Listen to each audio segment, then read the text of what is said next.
I'm not sure why we all fear dying. Maybe it's the unknown way that we will all meet our fate. Maybe it's understanding that it means we're physically gone forever.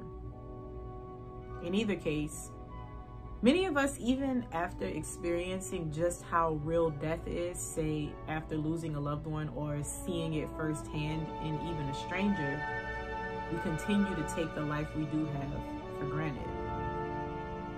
I've often said when I'm old, I don't want to not be able to be independent. I want to maintain self-sufficiency. And the truth is, I believed for a while that I had full control of this. However, no one knows what God has in store for them, or why, despite a healthy lifestyle and healthy habits, things could suddenly go awry for some people. Don't look so sad because I'm gonna die, Mitch.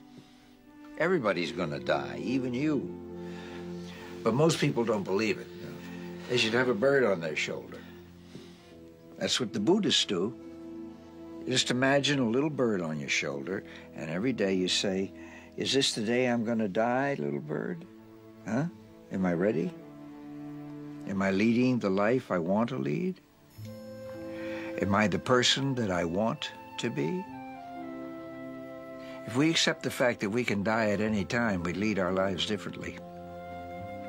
So recently, while browsing Barnes & Noble, in the personal development section, which I readily admit is my favorite section. I do love fiction, but my favorite is personal development. And I know that that's like, everybody loves personal development right now. But I will say that some of my favorite personal development reads, I did get them with the intention of like changing my mindset so that I can be wealthy and so that I can change my financial state. But what you learn in personal development that I think a lot of people shy away from when they recommend these reads is you find that in these personal struggles that the author went through, or even some of the other stories shared, you find that there's an element of relatability in these stories. You just see aspects of yourself in these people, and you notice that, you know, if they can overcome the adversity that they're facing, you know, it may not be exactly something that I went through or something that I can particularly relate to, but just the idea of overcoming adversity in general is something that I really value, and you see a lot of it in personal development books. So yes, I read them to help me with my mindset and shifting the way that I think, and to help me to advance in certain areas of my life, but it's really about that personal connection. So anyway, as I was browsing, I came across this book, Tuesdays with Morrie, which was a required reading in high school. Now, when I originally saw it, I was like, why is this in personal development? One, like I'm thinking that as an adult, but two, I was also immediately reminded, like, this book made me feel something. I remember this book evoked emotion in me, but I couldn't remember the details. I remembered very loosely like what occurred in the book, but I just couldn't remember what it was about the book other than like the idea of grief that pulled so much emotion from me, even as a high school student, who, you know, we really haven't lived much by the time they were high school, by the time they were in high school. And so I was like, you know what, let me just grab it, because it's got to be a reason that I saw this today while I was looking for a new read, right? So I just grabbed it and I read it, and I'm so glad that I revisited it. So quick background, just in case you have not read this, which I'm pretty sure everybody's familiar with this story. It is the story of a professor and a student. The student is 16 years removed from graduation, and he is living a completely different life than what he aspired to. He wanted to be a musician. He wanted to actually play the piano. And now he's a relatively famous, well-to-do sports reporter, but he's always busy, always overworking himself. He had promised to come back and visit his professor, but he just never got the chance to do it. His life is pretty much like in the standard of what I consider most of us to be living. We're just work, work, work, work, work. We don't really understand the meaning of our life. We're struggling to find the meaning of our life, and we're just struggling in every aspect of our life because we're trying to keep up with deadlines and with commitments and all of these things, and we're just kind of like lost in the sauce. So He comes across a TV interview and he sees his professor has been diagnosed with a deadly disease. He makes a decision to go back and see him for what he thinks is going to be one time, and it ends up being a recurring thing. Obviously, Tuesdays with Morrie. He continues on to go visit him on Tuesdays. And that's all I'm really gonna say. This is not a book review. This is not like a spoiler alert. This isn't even really a book report or like a summary. This is just me sharing some of the best lessons or best aspects of what I feel like I learned from this book. So let's go ahead and get into it. Coach, you ever wish you were young again? Yeah, I've been young. I know how miserable it can be being young. Oh, push me down there, huh? Aging isn't just decay, you know, it's growth. So how come nobody ever says, gee, I wish I were old? Because this culture worships youth. Me, I do not buy it. I've had my time to be 22. This is my time to be 78. So you were never afraid of getting old? Oh, the fear of aging. You know what that reflects, Mitch? Lives that haven't found meaning. So I wholeheartedly agree with what Morrie said. I think that a lot of times when we think about getting older and we have this fear about getting older, it's just because we have not learned or grown to understand our meaning or like meaning in our life. And it has nothing to do with accomplishment and success. And this is something that I learned on right before my 30th birthday. I remember I was just crying. Like I could not stop crying. When I finally like calmed myself down, I was like, what the hell's going on? I just realized that the emotion came from me feeling like, oh my God, I'm not accomplished. Like I'm not doing enough. Everybody around me is doing so well. People have already discovered what their careers are. And here I am still trying to like break into something that's so out of the norm. And I'm having all of these struggles. And granted, at this time, it was like, I guess just before a breakthrough for me, or it was like a period of just me being tested repeatedly. I was just like trying so many things and I was putting all of my energy and effort into it. And I felt like I was making no advancement. And what I've learned since then, and honestly it's only been a matter of months since this point, is that if you always worry about the outcome of what it is that you're doing, you will never be fulfilled. You will never be able to find that meaning, right? So I've been able to remove myself from those outcomes and really just enjoy the process and not just focus so much on what it is that I want to become, but how am I going to get there, and what are the practices that I'm going to put into place, and what type of person is it that I see myself as, and how do I in my daily practices show gratitude for where I've been and how far I've come, even if I'm not where I necessarily want to be. Because if I'm being honest, this was one of the reasons that I decided to do away with social media. I was comparing my accomplishments and my position in life to people who I knew loosely and I had loose relationships with, but people who I don't even really talk to. I don't really know what they do for work, but they're posting their accomplishments all the time, right? And it's just like, dang, should I be doing more? Like, should I be more accomplished? And I know that this is something that other people struggle with. And I think that this was an incredible lesson from this book, because as I said, we spend so much time thinking about getting old and dreading getting older. And I mean, like, even me being emotional about turning 30, like I'm in the peak of adulthood, barely. I'm scratching the surface to adulthood. We are kids before we are 30. And I just had so much pressure on myself to have my life figured out and to understand exactly what it is that I want to do. And not only that, I had just discovered what exactly I wanted to do, and I had just started moving toward it maybe within like the last year.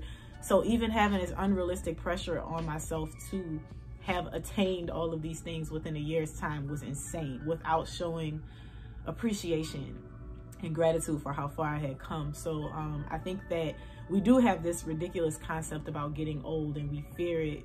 And I think a lot of that fear stems from us not really finding meaning in our day-to-day interactions and always putting so much off. Like, I'll be happy when I do this. I'll be happy when I accomplish this, when I get my money, when I start making $300,000 a year, when I get so many subscribers, and it's just like, don't put your happiness off. Don't put your meaning off. Find things in your day-to-day experiences that make life meaningful for you. This is the way we say goodbye.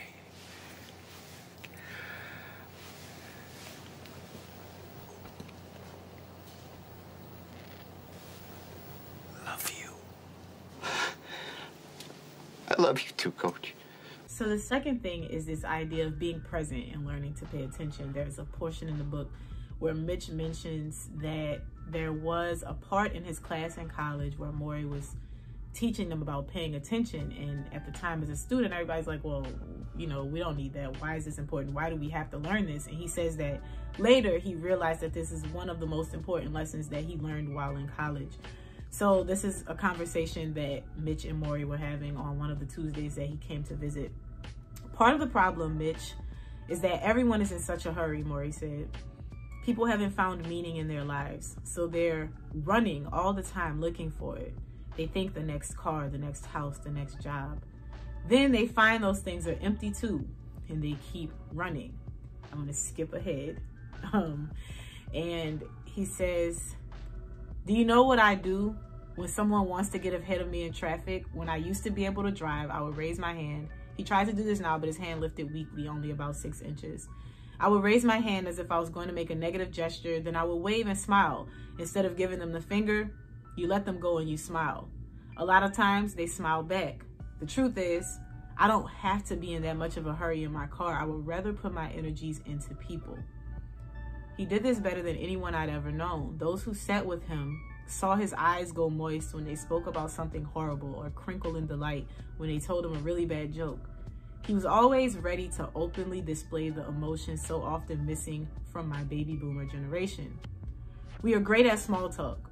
What do you do? Where do you live? But really listening to someone without trying to sell them something, pick them up, recruit them, or get them some kind of status in return. How often do we get this anymore? And I think that this is not just the baby boomer generation. We do this as well. I believe many visitors in the last few months of Morrie's life were drawn not because of the attention they wanted to pay to him, but because of the attention he paid to them. Despite his personal pain and decay, this little old man listened the way they always wanted someone to listen. And I think that this is so important. This is something that I had been practicing, and I didn't realize people actually notice it. And it's not just for the other people, it's also for you. For instance, if one of my children approaches me, I used to just kind of like, whatever I was doing, I would continue doing it and talk to them, but I've made it a habit to put down whatever I'm doing when they approach me and give them my full attention. One, I do this with my children because it's something that I also want them to mimic and grow up and do. And I also want them to know that whenever they are talking to me, whatever they have to say to me is more important than whatever task I'm doing, whether it's finishing an email, finishing a text message, phone call, whatever. Unless I'm on a phone call and like, hey, can you give me 1 minute? But if I'm in the middle of something else, I just put it down and I give them my full attention. And I think that I used to complain, right, about people always wanting to suck me dry of my energy. I used to complain of people always wanting something from me. And I came to the realization that it is in part because of the attention that I give to people in the way that I can be fully present. And I think that this is something that technology has played a large role in our ability to be disconnected from people. But if you can learn to be very present with people when you're speaking to them and in your experiences with them, I think that that will be it's not something that you can touch. It's not tangible, right? But it's something that's very important, and people are going to remember that for a long time. So try to be more present. Try not to be in such a hurry all the time, and pay attention to people. Said it right. Love is the only rational act. Let it come in.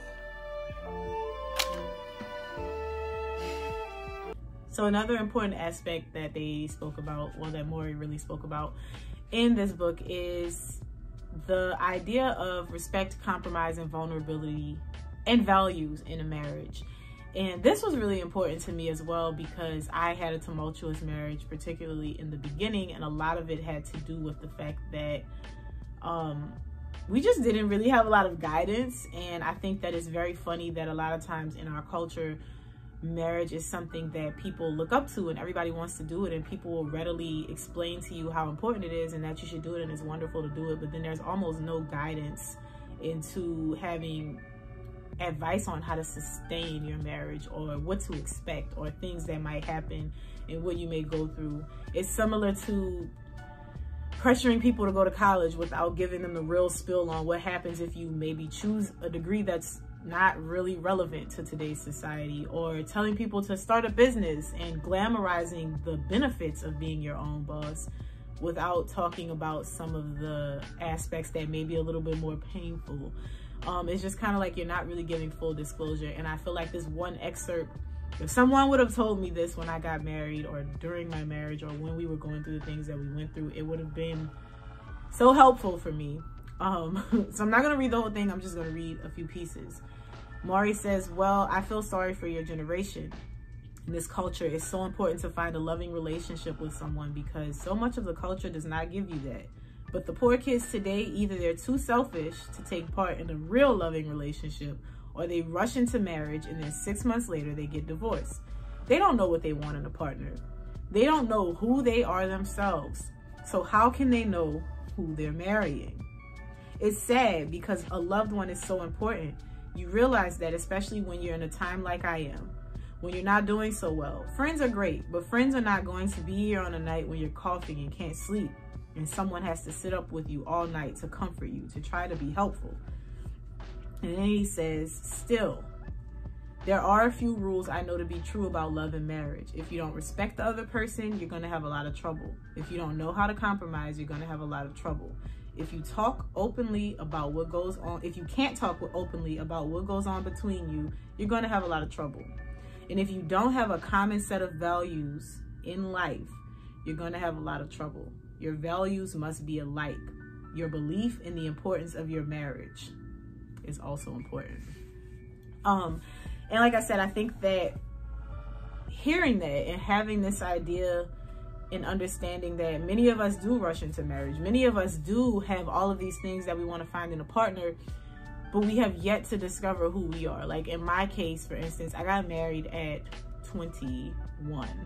I was 21 when I got married, and I was still discovering myself to a certain extent. Back then, I was ready to go to medical school. I had like pretty sound ideas about where I wanted my life to go, and now I look back at that person and I don't even know who she is because I can't relate to her, right? And so if I didn't know myself and then I got into this relationship and I had these requirements of my partner and I didn't understand who I was, I didn't really understand what his needs were and some of the things that he wanted out of life. We never had conversations about some of these things like compromise and value and respect. So we did struggle.